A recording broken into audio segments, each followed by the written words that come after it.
క్రోధినామ సంవత్సర ఉగాది శుభాకాంక్షలు. ఈ ఉగాది నూతన చైతన్యమును, భగవత్ భక్తిని, అయోధ్య రామచంద్రమూర్తి యొక్క కృపను మీకు పరిపూర్ణంగా కలిగించాలి అని కోరుకుంటూ పంచాంగ పఠనంలోకి వెళ్దాం. ఇప్పుడు శ్రీ గణేశాయ నమః, శ్రీమాత్రే నమః, శ్రీపాదశ్రీవల్లభ శ్రీ గురుదత్తాత్రేయ సద్గురు పరబ్రహ్మణే నమః. శరదిందు వికాసి మందహాసాం స్ఫురదిందీవరలోచనాభిరామాం అరవింద సమాన సుందరాస్యాం అరవిందాసన సుందరీముపాసే. ప్రేక్షకులందరికీ క్రోధినామ సంవత్సర ఉగాది శుభాకాంక్షలు తెలియచేస్తూ, కాలగమనంలో శోభకృత్ అనేటువంటి పేరుతో వచ్చిన సంవత్సరం గడిచిపోయి ఈ చైత్రశుద్ధ పాడ్యమితో రేవతి నక్షత్రంలో 355 రోజుల వ్యవధి కలిగినటువంటి క్రోధి అనే పేరు కలిగి ప్రభవాది 60 సంవత్సరముల మధ్య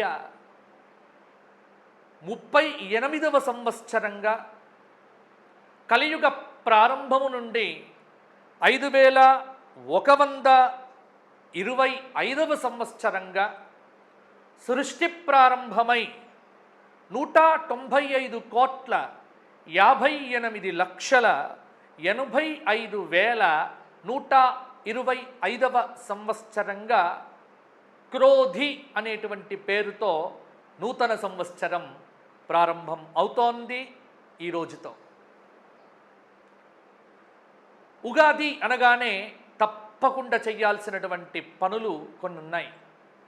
వాటిలో మొదటిది అబ్దాదౌ నింబకుసుమ భక్షణం, వేపపచ్చడి తినటం. ఈ సంవత్సరం ఎలా ఉంటుందో తెలుసుకోవటానికి పంచాంగ పఠనం, పంచాంగ శ్రవణం. పంచాంగ శ్రవణం చేస్తే ఎటువంటి ఫలితమో శాస్త్రము చెప్పింది. శ్రీ కళ్యాణ గుణావహం రిపుహరం దుస్వప్న దోషాపహం గంగా స్నాన విశేష పుణ్యఫలదం గోదాన తుల్యం నృణాం ఆయుర్వృద్ధితముత్తమం శుభకరం సంతాన సంపత్ప్రదం నానాకర్మ సుసాధనం సముచితం పంచాంగమాకర్ణ్యత.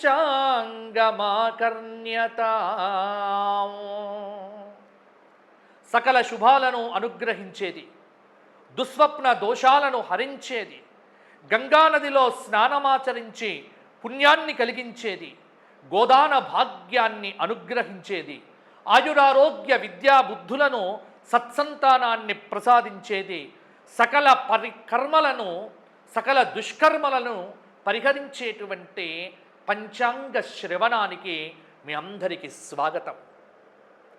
ఈ క్రోధినామ సంవత్సరం మీకు మంచి ఫలితాలను, ఆయురారోగ్య భోగభాగ్యాలను కలిగింపచెయ్యాలి అని ఈ క్రోధినామ సంవత్సర అధిదేవత అగ్నిస్వరూపమైనటువంటి పరమేశ్వరుణ్ణి, అజిరా అని పేరు కలిగినటువంటి ఈ దేవతను ప్రార్థన చేస్తూ మనం పంచాంగంలోకి వెళ్దాము.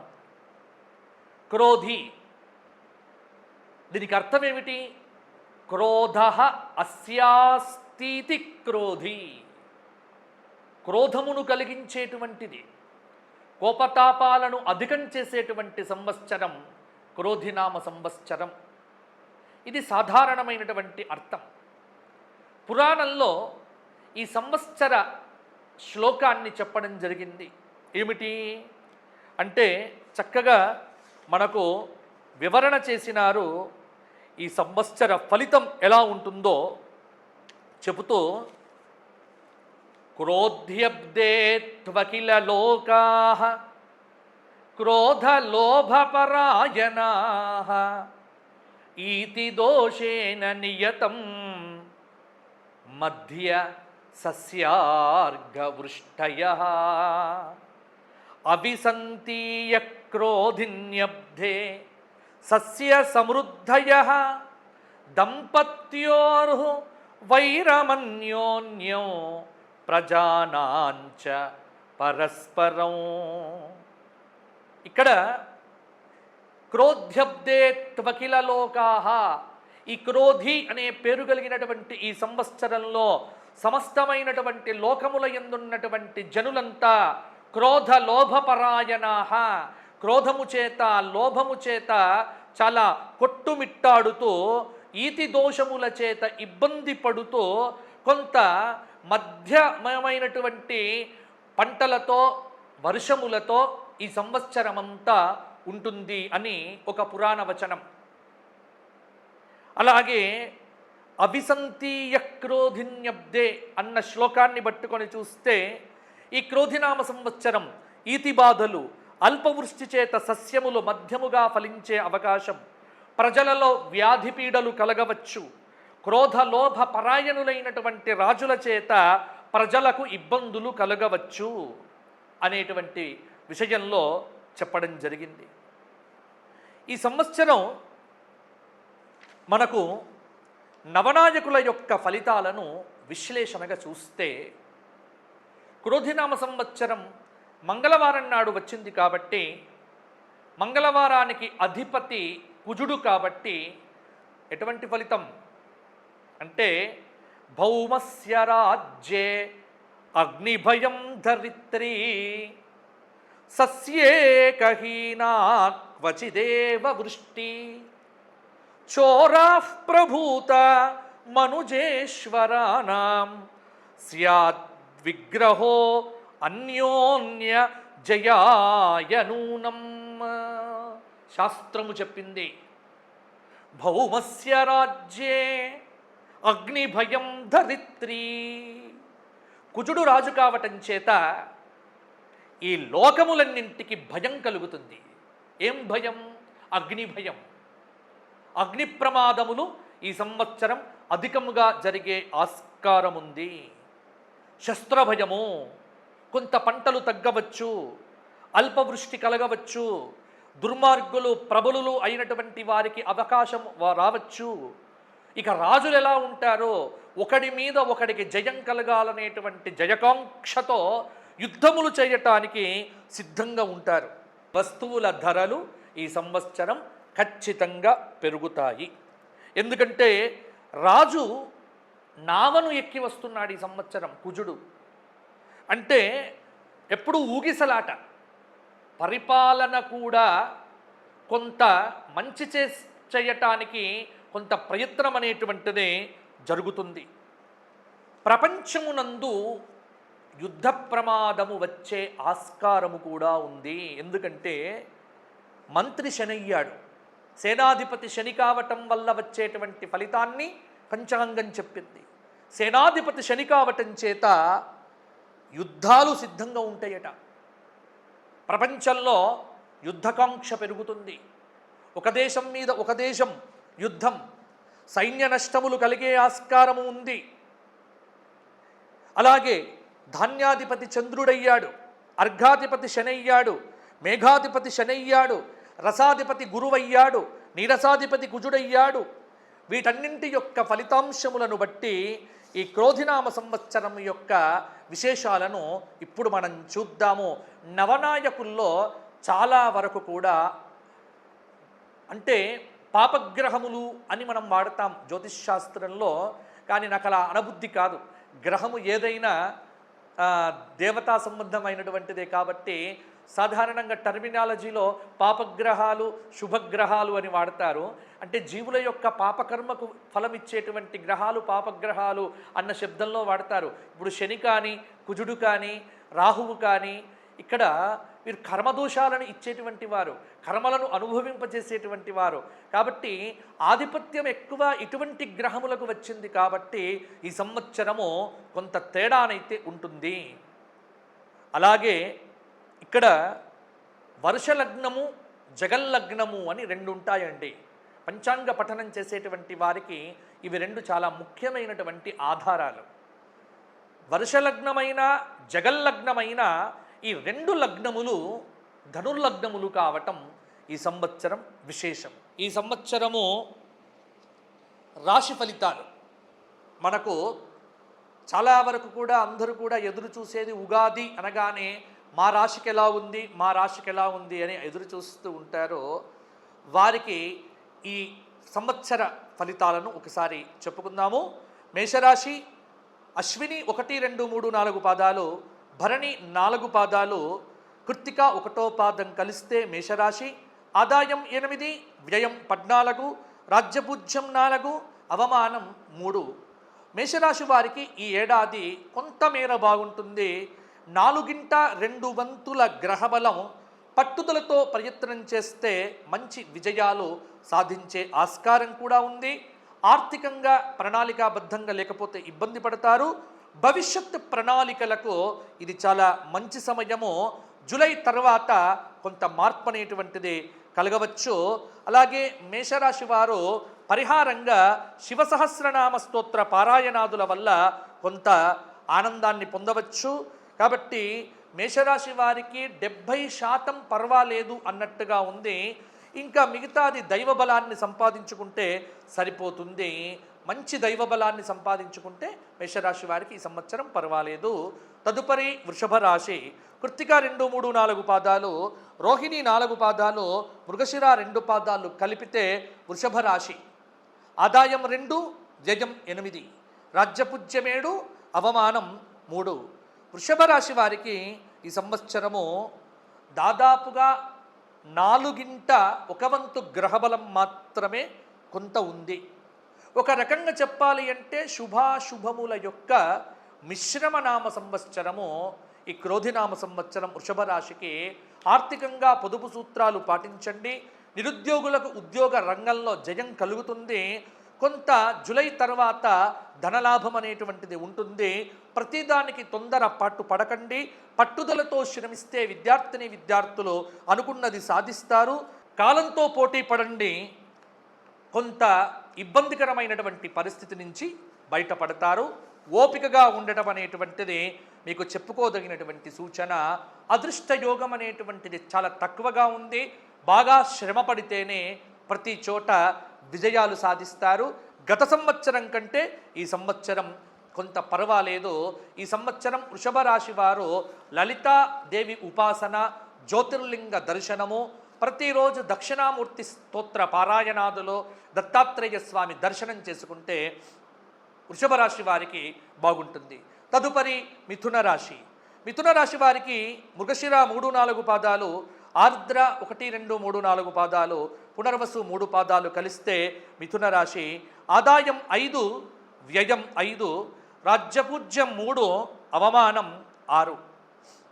మిథున రాశి వారికి ఈ సంవత్సరము మిశ్రమ గ్రహయోగము, 4/1 గ్రహబలము.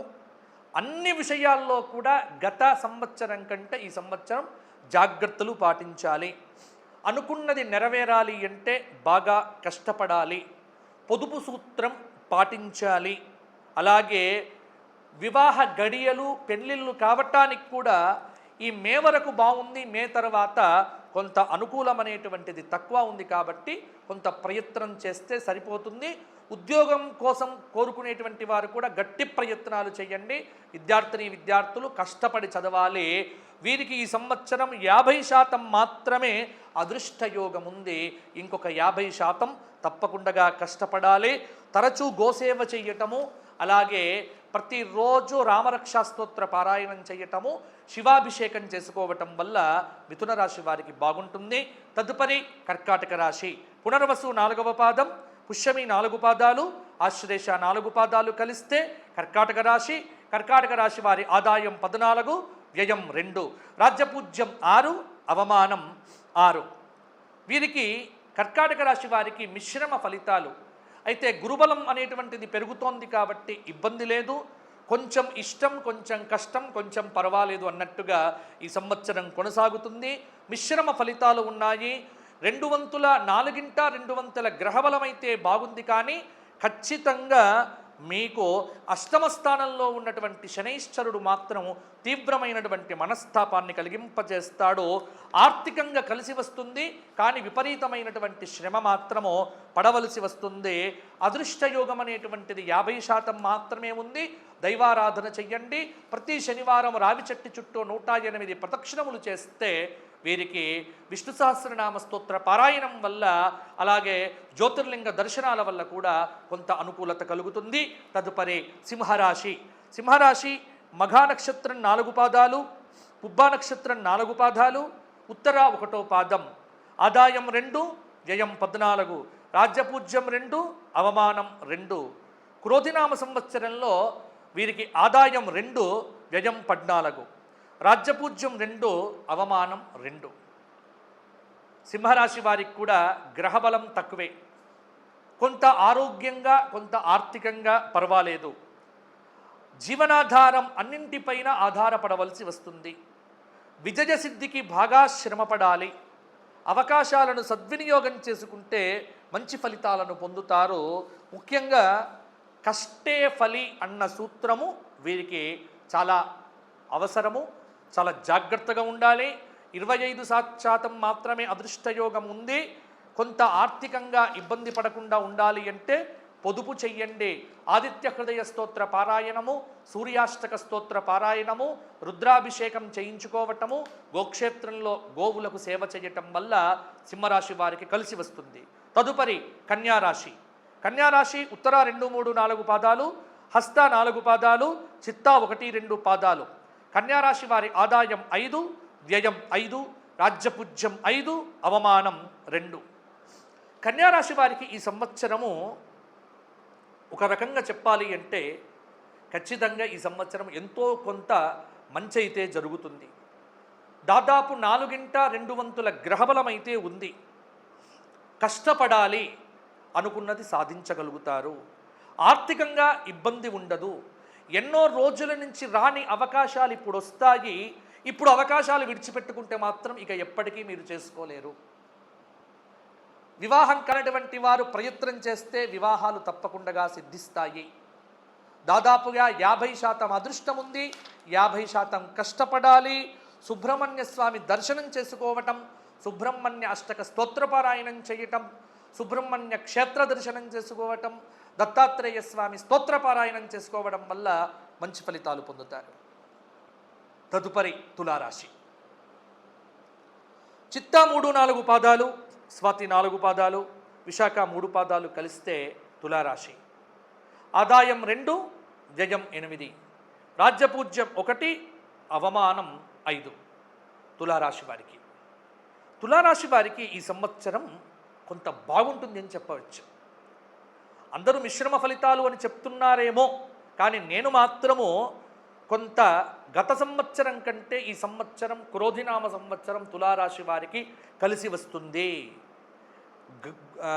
గ్రహబలం పర్వాలేదు, సంయమనంతో విజయాలు సాధించాలి, అనుకూలమైన పరిస్థితులను కల్పించుకోవాలి. ఆర్థికంగా కొంత మంచిగా ఉంటే సరిపోతుంది. కాలాన్ని సద్వినియోగం చేసుకొని అవకాశాలను అందిపుచ్చుకుంటే నిరుద్యోగులకు ఉద్యోగాలు, పెళ్లి కాని వారికి పెళ్లిళ్ళు, ఆర్థికంగా పర్వాలేదన్నట్టుగా కొంత తులారాశి వారికి ఈ సంవత్సరము కలిసి వస్తుంది. రాజకీయ నాయకులు విజయాలు సాధిస్తారు. దాదాపుగా 50% అదృష్టయోగం తలుపు తట్టబోతోంది. దక్షిణామూర్తి స్తోత్రపారాయణం, దత్తాత్రేయ సహస్రనామ స్తోత్రపారాయణం, గోక్షేత్రంలో గోవులకు ఆహారం సమకూర్చితే కనుక వీరికి అద్భుతంగా ఉంటుంది. తదుపరి వృశ్చిక రాశి. వృశ్చిక రాశి వారికి అనురాధ నక్షత్రం 4 పాదాలు, 4 పాదాలు జ్యేష్ఠ. అలాగే ఈ సంవత్సరము వీరికి ఆదాయం 8, వ్యయం 8, 14, రాజ్యపూజ్యం 4, అవమానం 5. వృశ్చిక రాశి వారికి ఆదాయం వ్యయాలు కొంత పరిశీలన చేస్తే గతం కంటే మేలు అన్నట్టుగా ఉంటుంది. ముఖ్యంగా విశాఖ 4వ పాదం వారికి విశేషంగా విదేశీ యోగం కలుగుతుంది. గత సంవత్సరం కంటే మేలైన ఫలితాలు పొందుతారు. ముఖ్యంగా 2025 జనవరి తర్వాత అర్ధాష్టమ శని దోషం పూర్తవుతుంది కాబట్టి కొంత గురుబలం అనేటువంటిది యోగించడం చేత మంచి విజయాలు అందుకుంటారు.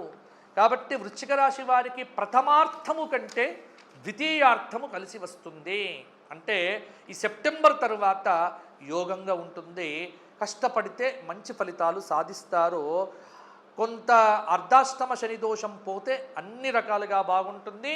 ప్రతి శనివారము రావి చెట్టు చుట్టూ 108 ప్రదక్షిణములు చేయటం, విష్ణు సహస్రనామ పారాయణం చేయటము, అలాగే అరుణాచల క్షేత్ర సందర్శనం చేయటం వల్ల వృశ్చిక రాశి వారికి అనుకూలత పెరుగుతుంది. తదుపరి ధనుస్సు రాశి. మూలా నక్షత్రం 4 పాదాలు, పూర్వాషాఢ 4 పాదాలు, ఉత్తరాషాఢ 1వ పాదం కలిస్తే ధనుస్సు. ఆదాయం 11, వ్యయం 5, రాజ్యపూజ్యం 7, అవమానం 5. ధనుస్సు రాశి వారికి ఈ సంవత్సరం అద్భుతం, యోగకాలం, అదృష్టాన్ని తెచ్చిపెట్టే సంవత్సరము. కొంత అనుకూలత పెరుగుతోంది, ప్రతికూలత తగ్గుతోంది, శుభాలు జరుగుతాయి. భవిష్యత్తు ప్రణాళికలు అమలు చేయండి. ఆర్థికంగా అనుకూలించినప్పటికీ కూడా ఖర్చులు నియంత్రించుకోండి. మొత్తంగా ధనుస్సు రాశి వారికి ఈ సంవత్సరం అద్భుతంగా ఉండబోతోంది. 80% అదృష్టయోగం తలుపు తడుతుంది. 20% మాత్రమే మీరు ప్రయత్నం చేయండి. చండీ హోమం చేయించుకోవడం, దత్తాత్రేయ గురుదర్శనం చేయించుకోవడం, దత్తాత్రేయ సహస్రనామ స్తోత్ర పారాయణాలతో మీకు అనుకూలత పెరుగుతుంది. తదుపరి మకర రాశి. ఉత్తరాషాఢ 2, 3, 4 పాదాలు, అలాగే శ్రవణం 4 పాదాలు, ధనిష్ట 2 పాదాలు కలిస్తే మకర రాశి. ఆదాయం 14, వ్యయం 14, రాజ్యపూజ్యం 3, అవమానం 1. మకర రాశి వారికి ఈ సంవత్సరం 4/2 గ్రహబలం. గురుయోగం కారణంగా ఈ ఏడాది ముఖ్యమైన పనులు ప్రారంభం చేస్తారు. ఏలిన నాటి శని దోషం నడుస్తున్నప్పటికీ కూడా కొంత ఇతర గ్రహయోగాల కారణంగా మేలు జరుగుతుంది. సెప్టెంబర్ తర్వాత మకర రాశి వారికి మంచి సమయము. కొంత వృధా ప్రయాణాలు చేయకండి, ఆరోగ్యాన్ని కాపాడుకోండి, బాగుంటుంది. క్రోధినామ సంవత్సరం మకర రాశి వారికి ఖచ్చితంగా కొంత మేర బాగుంటుందని మాత్రం చెప్పగలను. విద్యార్థులు తీవ్రమైన కృషి చేయండి. నిరుద్యోగులు బాగా ప్రయత్నం చేస్తే ఉద్యోగం కలిసి వస్తుంది. పెళ్లిళ్ళు కావటానికి కూడా కొంతమేర అనుకూలత కనిపిస్తూ ఉన్నది. అదృష్టయోగం 60% ఉంది, 40% తప్పకుండా కష్టపడాలి. శనివార నియమాలు పాటించండి, శివాభిషేకాలు చేయించుకోండి, జ్యోతిర్లింగ క్షేత్రాలు దర్శించుకోండి. దైవారాధన ఎంత చేస్తే అంత బాగుంటుంది మకర రాశి వారికి. తదుపరి కుంభరాశి. ధనిష్ట 3, 4 పాదాలు, శతభిషం 4 పాదాలు, పూర్వభద్ర 3 పాదాలు కలిస్తే కుంభరాశి. ఆదాయం 14, వ్యయం 14, రాజ్యపూజ్యం 6, అవమానం 1. కుంభరాశి వారికి గ్రహబలం చాలా తక్కువ, కానీ కొన్ని శుభ ఫలితాలను పొందవచ్చు. ఆత్మవిశ్వాసాలతో విజయాలు సాధిస్తారు. కొంత జూలై తర్వాత అనుకూలత పెరుగుతుంది, ప్రతికూలత తగ్గుతుంది. చిన్న చిన్న సమస్యలు పట్టించుకోకండి. ఆర్థిక జాగ్రత్తలు పాటించడం ద్వారా ఖచ్చితంగా ఈ సంవత్సరం యోగాలు పొందుతారు. తొందరపడి అప్పులు ఇవ్వకండి, ఆర్థికపరమైన ప్రయోజనాలు కోల్పోకండి. కొంత 30% అదృష్టం ఉంది, 70% కష్టపడాలి. కాబట్టి కుంభరాశి వారు శనివార నియమాలు పాటించండి, దత్తాత్రేయ క్షేత్ర దర్శనాలు చేసుకోండి, అలాగే విశేషమైనటువంటి చండీ హోమాలు చేయించుకోవడం ద్వారా కొంతమేర అనుకూలత పెరుగుతుంది. వీలైనప్పుడల్లా గోక్షేత్రంకు వెళ్ళండి. తదుపరి మీనరాశి. పూర్వభద్ర 4వ పాదం, ఉత్తరాభద్ర 4 పాదాలు, రేవతి 4 పాదాలు కలిస్తే మీనరాశి. ఆదాయం 11, వ్యయం 5, రాజ్యపూజ్యం 2, అవమానం 4. మీనరాశి వారికి గ్రహస్థితి గొప్పగా లేదు, కానీ మిశ్రమ ఫలితాలు పొందుతారు. కొంత ద్వితీయార్థంలో కొంత సంతృప్తికరమైన ఫలితాలైతే పొందుతారు. ఆర్థికంగా కొన్ని ప్రయోజనాలు ఉండటం సంతోషాన్ని ఇస్తుంది. గతంలో కంటే ఉత్సాహపూరితమైనటువంటి పరిస్థితులు ఉంటాయి. మీ ఆత్మవిశ్వాసమే మీకు బలం అనేటువంటిది గుర్తుపెట్టుకోండి. మీనరాశి వారికి 7.5 కొంత ఇబ్బంది పెట్టవచ్చు.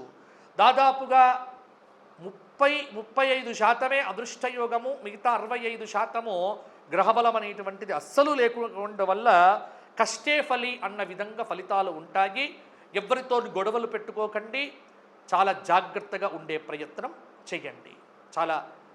అలాగే మీనరాశి వారు ఈ సంవత్సరము నవగ్రహ ప్రదక్షిణములు చేయటం, నవగ్రహ దేవతారాధన చేయటం వల్ల కూడా కొంత అనుకూలత పెరుగుతుంది, ప్రతికూలత తగ్గుతుంది.